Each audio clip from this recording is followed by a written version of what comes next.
Hi, I'm Allison, And I'm Taylor. and we're the hosts of the Anxiety Chicks podcast, where we dive deep into the reality of anxiety, nutrition, and mental health. Listen as we explore all things anxiety healing while keeping it real, including our own struggles with mental health. We'll bring our expertise as healing professionals to the conversation while discussing the tools and strategies you need to heal the anxious mind. Listen to the Anxiety Chicks on the iHeartRadio app, Apple Podcasts, Spotify, or wherever you get your podcasts. Hi, everyone. Welcome back to the Anxiety Chicks podcast. I'm Alison and And I'm Taylor. And we're so excited to be back here again for our monthly Q&A episode. We have been getting some great feedback about the Q&As. I know a lot of people are loving them. So hopefully we're getting to lots of your questions that you've been asking us.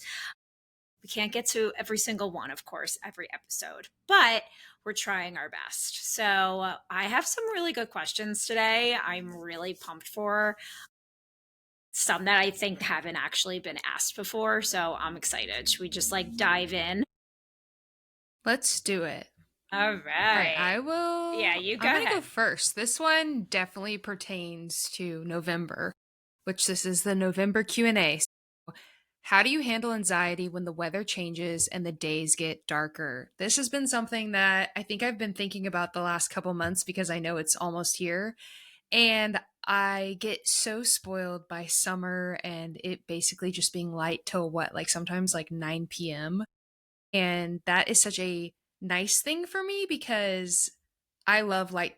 Like, I love the light. I hate the dark. Something about the dark and nighttime, my panic attacks and my anxiety used to be the absolute worst when it was dark. So, when the days get shorter and it's dark by like 5 p.m., my body just kind of starts to feel off. And I've always recognized this about myself. I get more restless, more anxious. So, lately, I've been changing my routine to work with the seasons rather than like fighting it and being upset about the time change. So I've started going to bed already prepping earlier for that. So now I've been waking up around like 7 before the sun rises. And it sounds small, but like even just now knowing like, hey, I'm going to get up before the sun rises. And so what, in about a week, it'll be 30. And if I have to do that, then so be it, because I know that it's better for me. I know that I'll have more daytime.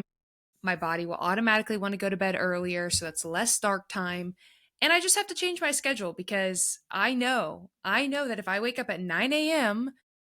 and it starts getting dark at 4:30, I'm going to be anxious. I just know that about myself. So instead of stretching your night, stretch your morning is what I keep telling myself. So catch the sunrise, move your body, get that sunlight first thing in the morning, watch the sunset, and go to bed earlier. It's just what we have to do.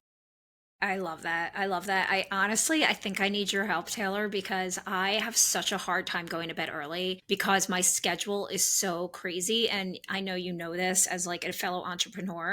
I have some evenings where I work sometimes till like 8:30 or 9. So I want to Yeah. give myself that downtime to rest and relax, but I still need to like eat dinner, and then I need to walk my dog, and then I'm a nighttime shower person. So and then I want to sit, like how I relax is watching a fun show. So honestly, sometimes I don't get to bed till like midnight. And I know Mhm. like it's such a habit thing. For a couple days here and there, I've been trying to like 10:30 or 11, but I'm really trying to change that habit. That's like one of the biggest things, and I think that maybe this is a good time for me to try and practice changing that habit, especially as it gets darker earlier, because it'll kind of it'll trick my brain into thinking it's like, when it's like dark at 6, you think it's like 9 o'clock. Yeah. Mhm. No, and I just know that about myself. I know cuz like you, I have work in the afternoons a lot. And so for me, sometimes I can wake up at 9. I don't have to be somewhere clocking in at 8 a.m. And so it's easier to be like, "Oh, well, I can just sleep in the morning." But I know when the time changes and it literally starts feeling like it's getting dark around 4:30, I get very antsy and anxious about that because I do not like nighttime. Like, I just don't like darkness. I feel more lazy, I feel more fatigue, I don't like it. Yeah, I mean, I'm definitely also a summer baby, so just I thrive. And of course there's science behind this, right? Like the more sunlight we have, the more dopamine that it creates, right? So there are chemicals in our brain that actually shift the more that we are have access to sunlight, right? Or daylight. Yeah. So it's, there is something behind that. Now, I'm going to go on my soapbox for a second because I have talked about this in other episodes, but if you're someone that you feel that feels like they get really affected, like maybe have seasonal affective disorder or gets really, really affected by the change in the seasons, definitely invest in a happy light, happy lamp or a therapy lamp. There's so many amazing ones on Amazon now. I would go and I would definitely read the reviews because a lot of times Amazon will just show you ones that are like sponsored at the top. So definitely scroll down a little bit if you put it in there. Maybe Google and like read some reviews, chat GPT it if you want, but invest in a therapy lamp. And a lot of them are not that expensive. And it's not meant for you to just like stare into this lamp and people think you're going to turn on and stare into this light for an hour or something. That's not what it does. You just want to have it on next to you for like 20 minutes at a time while you're doing something and read the instructions. I'm not going to go through it all, but that could be something that could be really helpful for you if you're someone who feels like it really, really affects you. Like I have one and I will put it on every now and then. Yeah, absolutely. It's All right. just also good to get in for your nervous system, just to be in a routine. I know we talk about that in general, but just being in a good circadian rhythm is really going to help your nervous system. Yeah. Yes. Yes. Circadian rhythm. If you can like research and learn about that, that'll really help you, I think. All right. Let's go to my question. So I love this. And this is one I actually feel like we should have an episode about because I don't think we've talked about this much at all. I think I probably have personally, but not a lot, in general. So someone asked, how can I handle friendship breakups or outgrowing people in midlife? So I'm going to talk about midlife, but then I'm going to just talk about in general because there's a lot of people listening that are probably not really in their midlife season right now and are still struggling with friendships and maybe friendship breakups. So, personally, in midlife right now at 45, at the last 10 to 15 years, I have gone through the biggest change in friendships in my life. So, I think you might remember, Taylor, when I was talking about my 30th birthday, when I had that huge surprise party and I had like my first panic attack that was really the most life changing, horrible panic attack I ever had that I remember really well. And that was not only because I was, so I hate surprise parties, like don't ever throw them for me, but a lot of that had to do with also the fact that there was a lot of people there that I was not really wanting to be around much in my life at that point because I started learning more about myself and who I, aligned with and kind of the people that really made me feel more anxious versus more safe and more grounded. And so I feel like that's sort of when that was the catalyst of me really focusing on friendships and realigning myself with different people. And throughout that time, I have met so many different types of groups of people from a lot of different walks of life and different communities that I moved from the city to the suburbs and I had different jobs and I worked and I networked and I met people in networking groups. And then I love yoga. I know that community. And then there's a lot of people I've met through friends of friends or like other volunteer communities. So but I will say, I still, even throughout the last 15 years, I still have had friends that became very close for different reasons. And then either I wasn't sure, like, we didn't really know each other. You meet someone new, you don't really know them until you hang out with them a lot. It's honestly like dating. I mean, you don't know someone until you know someone. So, I've been through a lot of different types of friendships throughout the last 10 years of my life, and some of them were actually really toxic to me. So I thought I was like, sort of, on this journey of knowing the type of people that make me feel good, but then those people have sort of like ghosted me. I've had a lot of friends that have ghosted me, which is so crazy that I have been such a good friend to in the past 10 to 15 years. Really, really just like there for them and a support. And I think I'm learning a little bit more in therapy these days that I don't know why I surround myself with some friendships and some people I'm like attracted to, in a platonic way. So I'm kind of diving deeper into that because some of the friendships I've attracted in the last 10 to 15 years still have not been that healthy for me. And they've obviously ghosted me. They don't even like check in on me, or they literally was going through everything with my dad and dad dying. Like I've had a couple people who didn't even like ask me about anything or didn't even. Jeez. And so that's been really upsetting. But then also there's been one major friendship that has dissipated and that I really have broken up with about 6 years ago or so and haven't really seen her or talked to her. And we knew each other since like high school, freshman Wow. year in high school. It was really, really hard and really unfortunate. And I wasn't the only one that this happened to. So a lot of different girls in our friendship group, they are sort of estranged from her as well. So, which is really sad. But I think what I learned, without kind of saying too much, is that there was something else going on with this person, and it was beyond the control of us being able to help support her, because she was starting to take things out on us. And so there was just other mental health, other things going on that I think we it was outside of our reach to help her with. And we were hoping that at some point there would be some resolution with her and getting some help on her own, and then she would be able to kind of like be able to be friends again and come back and kind of share with us that she's been helping herself through some things, and that hasn't happened yet. So who knows what's going to happen there, and it's really, really sad. But we never This really. was 6 years ago or recent? Yeah, it was about 6 years ago. 6 years ago. Yeah, it was like 2019, 18, 19. So um how do you get through something like that?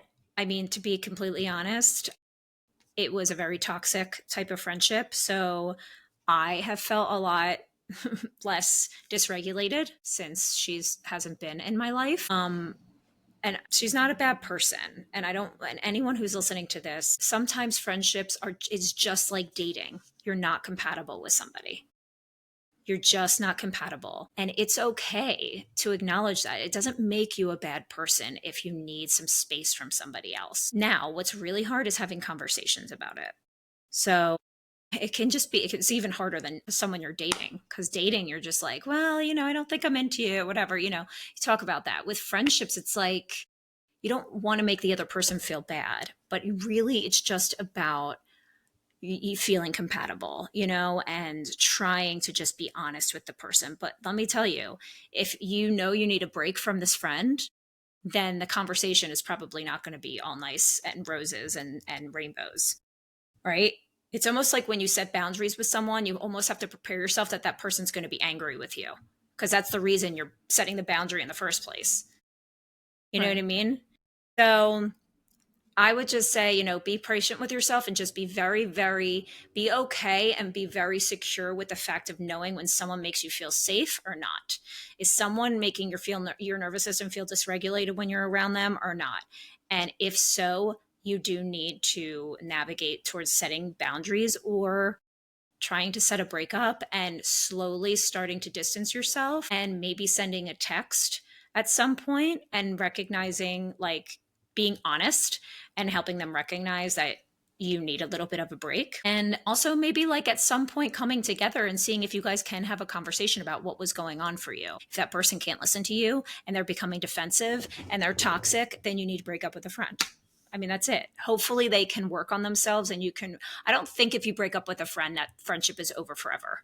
I think people can evolve and change, but I think you both need to be in a good, safe space to do that with each other. And now at midlife, as I've been through a lot of those types of situations, it's very hard for me to actually meet friendships at my age right now, and to really be vulnerable to trust friends again. And it's just really hard. I feel very lonely a lot of times because I don't have people like inviting me out anywhere, or like I just don't have like a lot of friends. I was saying that to my best friend who lives in Connecticut the other day. I was like, I don't think I have any friends right now. And I'm like a very social person who has had multiple groups of friends my entire life. So it can be really isolating, which is why I'm creating this whole type of, I'm going to do a shameless plug here really quick. I don't know if you've seen Taylor or not, but I'm creating this membership group called the Single Sister Circle for women 40 and over. It's basically going to launch for just founding members November 1st. And then it's going to launch in the Anxiety Healers Hub, which is for everybody about healing anxiety on December. But first, the Single Sister Circle is going to launch. It's basically a community that's going to be live online chats with women over 40 that are single throughout the entire world, to talk to each other, to talk to me, to have coaching calls, to have workshops with me. I'm going to have live question and answers. I'm going to moderate a lot of the groups that are specific subgroups for women that don't have children over 40, for women that are divorced, and how women in certain cities can get together with different women and make friends with each other. And I'm just like so excited. And It's literally selfishly a reason I'm doing it for myself, but then also doing it for everybody that feels like that with me. And so, and that wants to form new friendships in a safe way. The link is in the show notes if you want to get on the wait list for that. But I'm hopeful that that's another way that, you can kind of find a support system for yourself as a woman who is in their midlife and feeling very lonely. That's awesome. I think that's a good idea because a lot of times people don't know where to start or where to connect with people, and finding like specific niche group of people that like, hey, everybody here is kind of like me and I don't have to feel alone. That's the most important thing that we can experience. And I think in today's society, it's pretty cool we can do it online and let that maybe blossom into in person too. I'm so excited. I mean, and this was something that's been on my mind for a long time as far as doing the Anxiety Healers Hub, which is going to be the sister circle is going to be within the hub, and the hub is for anybody who's looking to have more support and chat with other people that deal with health anxiety and social anxiety and want to learn CBT. So anyone who's not a single woman over 40, you can also join. Just stay tuned. But I can tell you that I posted this one post on TikTok a couple weeks ago.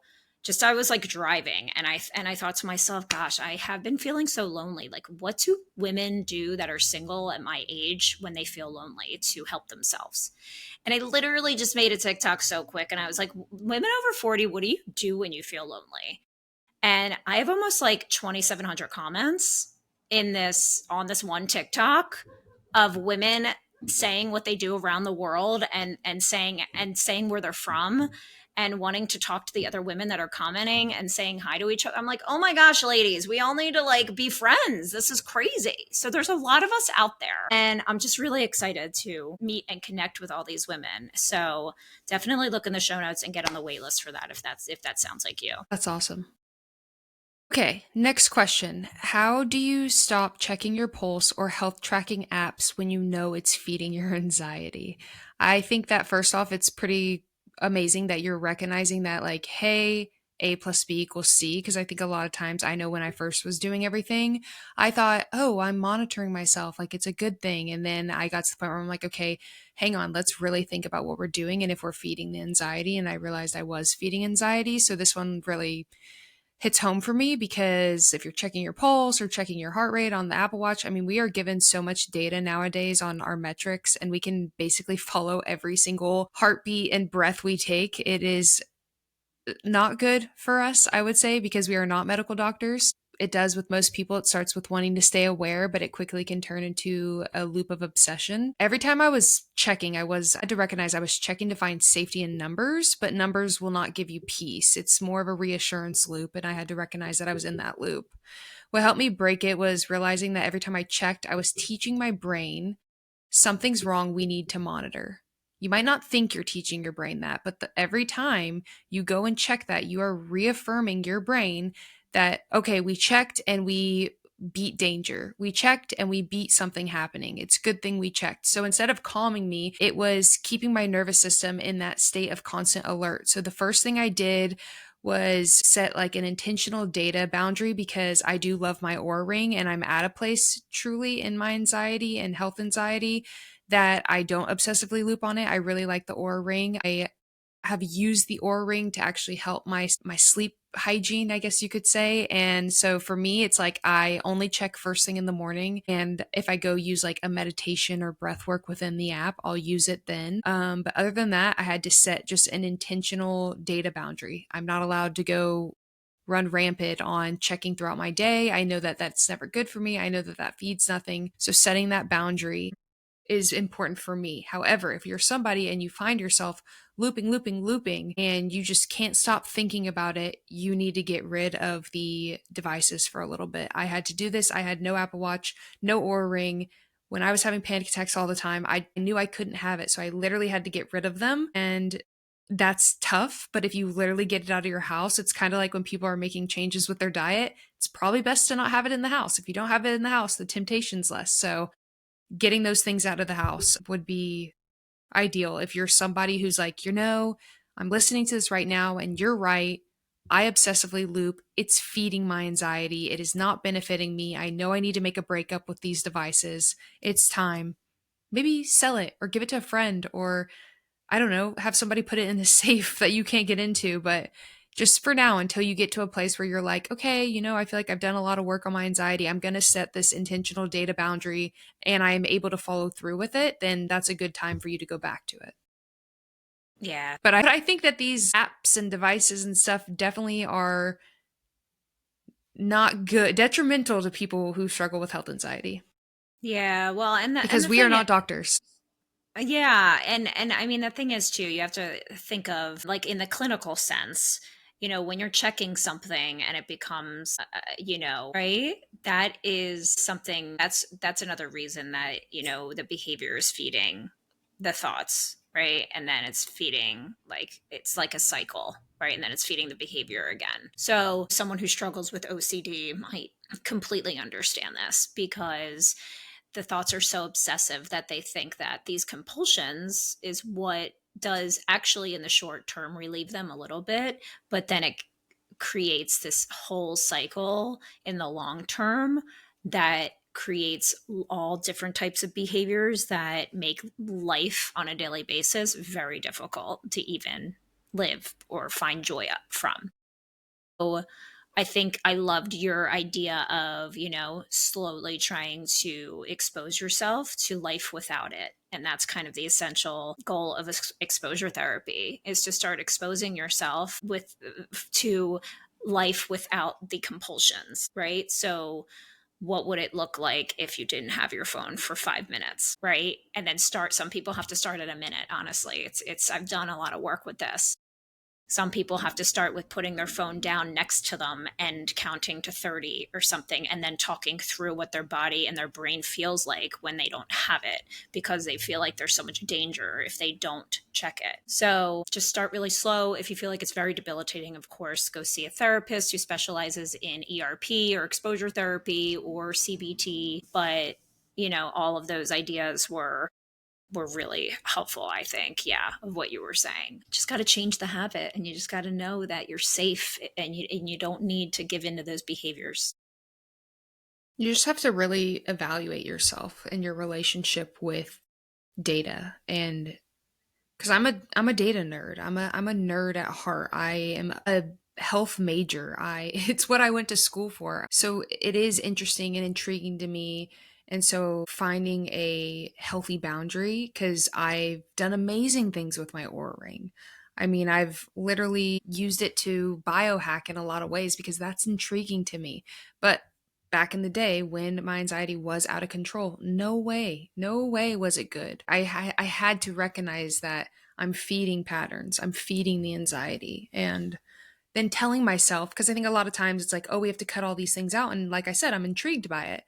You don't have to cut it out forever. It's just like, I got to get myself to a place where I'm able to accept these things. I'm able to read these things and not react to them. I can see XYZ data and not have a reaction and not want to obsess and loop on it. So Yeah. it's not forever. Not everything's forever. Yeah. Also, a quick shameless plug for the Anxiety Chicks. Yeah. We didn't mention it at the beginning of the episode, but we are running a giveaway and you should definitely go check out our Instagram page at the Anxiety Chicks. I know I should have said this right when you were talking about the Anxiety Hub because you're giving away a free membership to that. And it just like clicked on me literally while I was answering that question. But she's giving that away. I'm giving away 3 bottles of Purity plus one of the new sweatshirts. So go check it out. All you have to do is literally follow us and leave us a review on this podcast if you listen to this podcast. And you haven't left us a review. What are you doing? We I need them. It know. helps us Come out a on, lot. guys. Come on. If you like So it. Yeah. yeah, just a quick little plug there. It really helps us out. We work very hard on this, so definitely just go give us a review. Yes. Sorry, I had to cough for a second. No, you're fine. Now, sorry, I had to go off and on with this mic. Let's go to my next question. What is your go-to tool when you feel anxiety hit out of nowhere? Okay.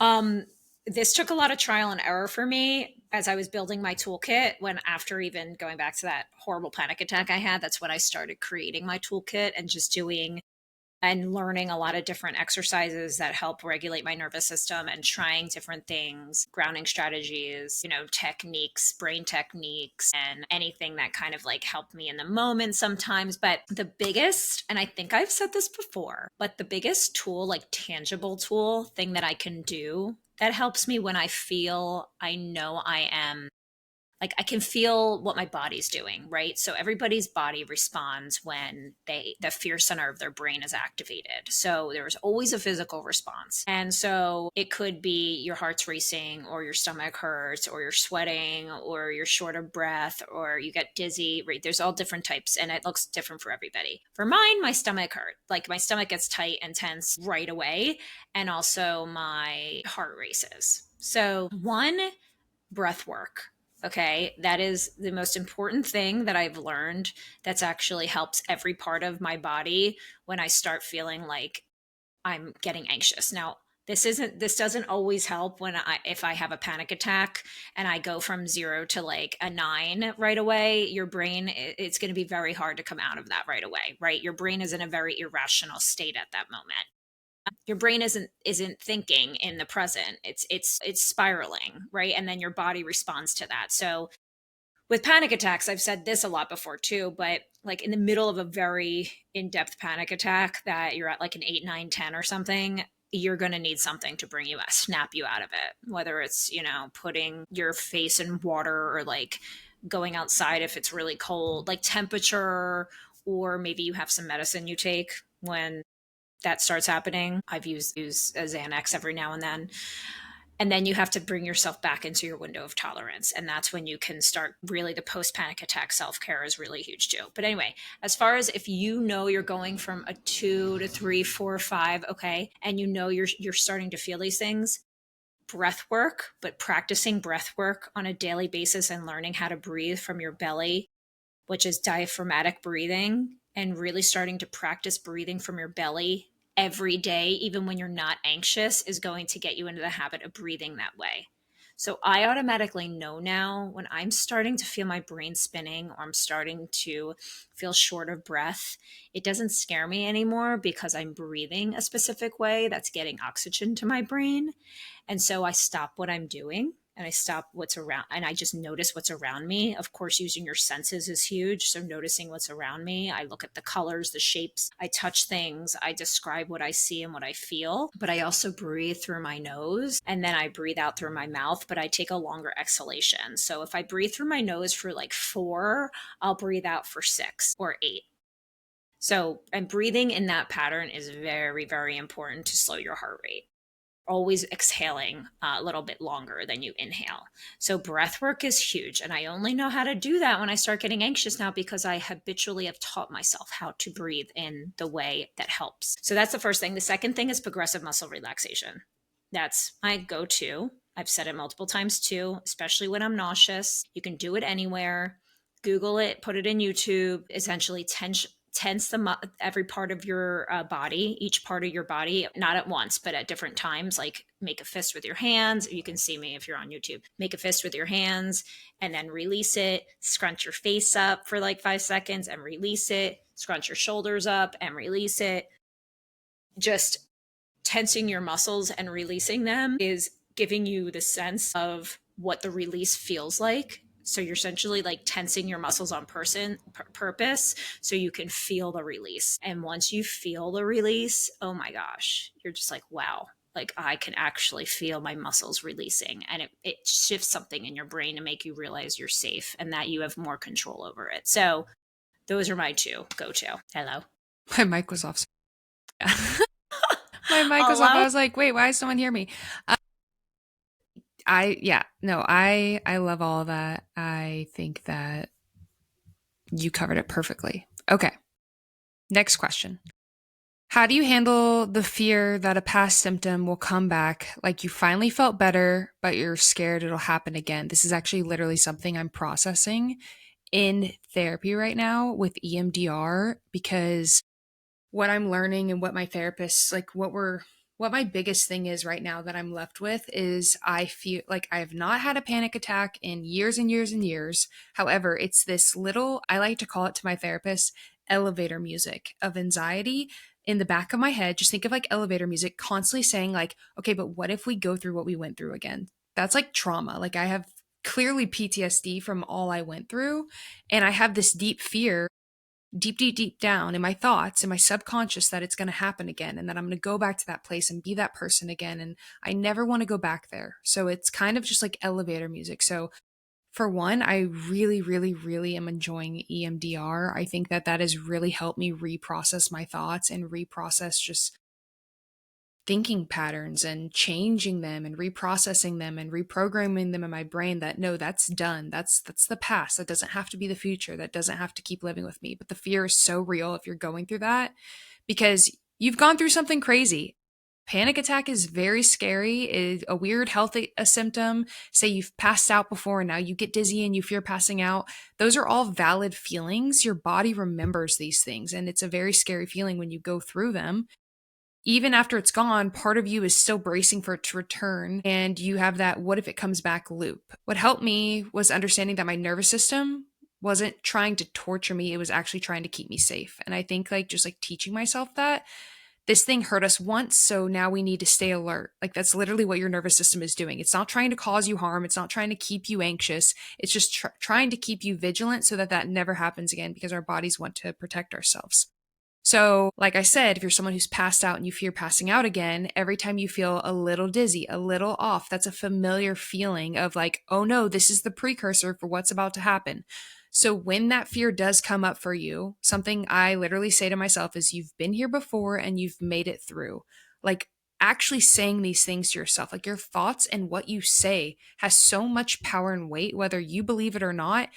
Reminding your body and reminding yourself is so vital and important in those exact moments, catching that thought and reminding my body that the last time the symptom showed up, it passed. I didn't need to fix it. I didn't need to fight it. Worrying about it didn't make it not happen. I just had to stay with it until it passed, until it settled. And sometimes I'll go a step deeper and ask, what if it does come back? Could I handle it? And yeah, I've handled it before and I can handle it again. And so I can't live in fear of it. I just have to accept it. And every time I've faced it, I've built more proof that I can always trust myself. And that's how we take power back from fear, too. Not by promising ourselves it'll never come back, not by like living in fear of it never coming back, but by being curious about what it looks like if it does come back. And then also accepting that, like, you know how strong you are and that you are capable of going through it again. And look at how you've gone through it before and you're still here and you've made it through literally 100% of your most anxious days. You'll make it through the next one. So having that dialogue with yourself and your thoughts, and not like me with the elevator music of like, well, what if it does come back? What if it does? The what What ifs. if it does Yep. come back? Yep. Yep. That's awesome. I'm so happy to hear that EMDR is helping you because it is such a incredible therapy and like what it's just so crazy like what it does to help the brain reprocess trauma. I mean, being able to just imagine anyone listening or watching right now that's experienced some type of trauma, and newsflash, we all have, right? Whether it's like capital T or lowercase trauma, lowercase t. Those are the things that stick with us in our brain. Like those moments, the brain paints a picture of those moments and doesn't forget. Like, I can't believe I still remember some vivid pictures of my eighth grade when I was bullied. Like, vivid. Ask me what I was doing sophomore year of high school when I had such great friends. I was going to mixers and had the best time, and we were going to, like, you know, I don't know, going to the boys' house one night. I have no idea. I want those memories back. Like, I kind of remember those, it was fun, but the traumatic memories stay with you. And so that's why I think EMDR is just so incredible because it reprocesses those memories. And while you don't just get rid of the memories, but you're detached from them. You don't feel as though you're attached to the fear of them anymore. You almost can see them as an observer. It's so, and you just reprocess your brain around the trauma and the memories. And it is just incredible. I love it. And I just think I'm so glad that you're doing that.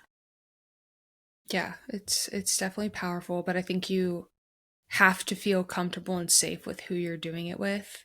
And I think that was a big key. Oh my God. Anyone, yes, anyone listening or watching, if you don't feel safe with the person that you see, if there's a specialist, do not move forward.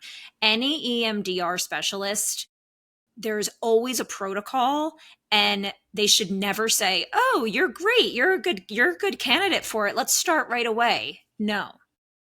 It's very methodical. So, yes, I agree. Good, good. I'm glad you said that. All right. Next, last final question. If anybody watching, my dog is on my lap and I'm just enjoy if you can see her.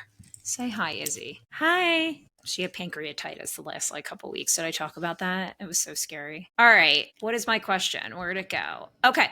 What's the difference between everyday stress and an anxiety disorder? Dun dun dun.